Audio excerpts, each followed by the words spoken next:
وعلیکم السلام ورحمۃ اللہ وبرکاتہ۔ بھائی کا سوال ہے کہ کیا جمعے کے دن زوال ہوتا ہے؟ جی بالکل، رسول اللہ صلی اللہ علیہ وسلم جمعے کی نماز کب پڑھتے تھے؟ احادیث کے اندر یہ بات موجود ہے۔ صحیح مسلم کتاب الجمعہ کے اندر نبی علیہ الصلوۃ والسلام کے بارے میں آتا ہے، اذا زالت الشمس، صحابہ کرام فرماتے ہیں کہ ہم نبی علیہ الصلوۃ والسلام کے ساتھ جمعے کی نماز کے لیے جمع ہوتے، اذا زالت الشمس، جب سورج کو زوال ہوتا۔ تو سورج کو زوال ہوتا تو پیغمبر علیہ الصلوۃ والسلام جمعے کی نماز پڑھتے تھے۔ اسی طرح سلمہ رضی اللہ تعالیٰ عنہ فرماتے ہیں کہ ہم رسول اللہ صلی اللہ علیہ وسلم کے ساتھ جمعے کی نماز پڑھتے، اور جب پڑھنے کے بعد اپنے گھروں کو جاتے تو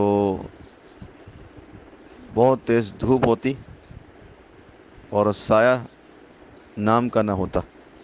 تو یہ بات بھی اس بات کی دلیل ہے کہ جب زوال کا ٹائم ہوتا ہے تو سورج سر پہ ہوتا ہے اور سایہ قدرے بہت کم ہوتا ہے، تو رسول اللہ صلی اللہ علیہ وسلم زوال کے وقت جمعے کی نماز ادا کرتے تھے۔ اس سے بات معلوم چلتی ہے کہ جمعے کے دن زوال ہوتا ہے، لیکن زوال کاؤنٹ نہیں کیا جاتا۔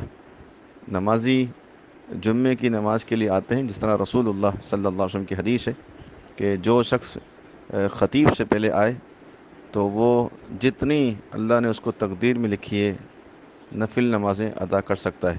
صحیح بخاری مسلم میں اور دیگر کتب میں یہ بات موجود ہے۔